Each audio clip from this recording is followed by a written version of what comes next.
ఇక ఈ మేడం చెప్పుకొస్తుంది, మా నాన్నకి 2 కళ్ళు, ఒకటి బీఆర్ఎస్ అయితే ఒకటి జాగృతి అనని. ఓ మేడం, మీరు చేసిన స్కామ్లకి ప్రజలందరూ మీ నాన్న 2 కళ్ళను పీకేసి ఫామ్ హౌస్ లో కూర్చోబెట్టినారు.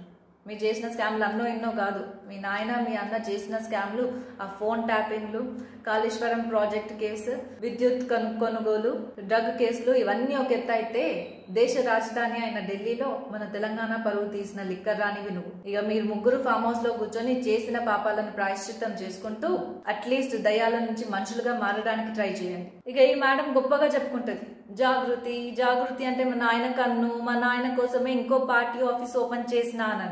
అసలు జాగృతి అంటే ఏందో తెలుసా నీకు?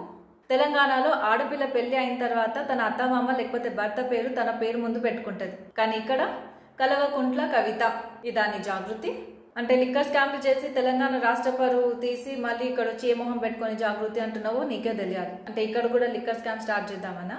ఇది ఇంకో జాగృతియా?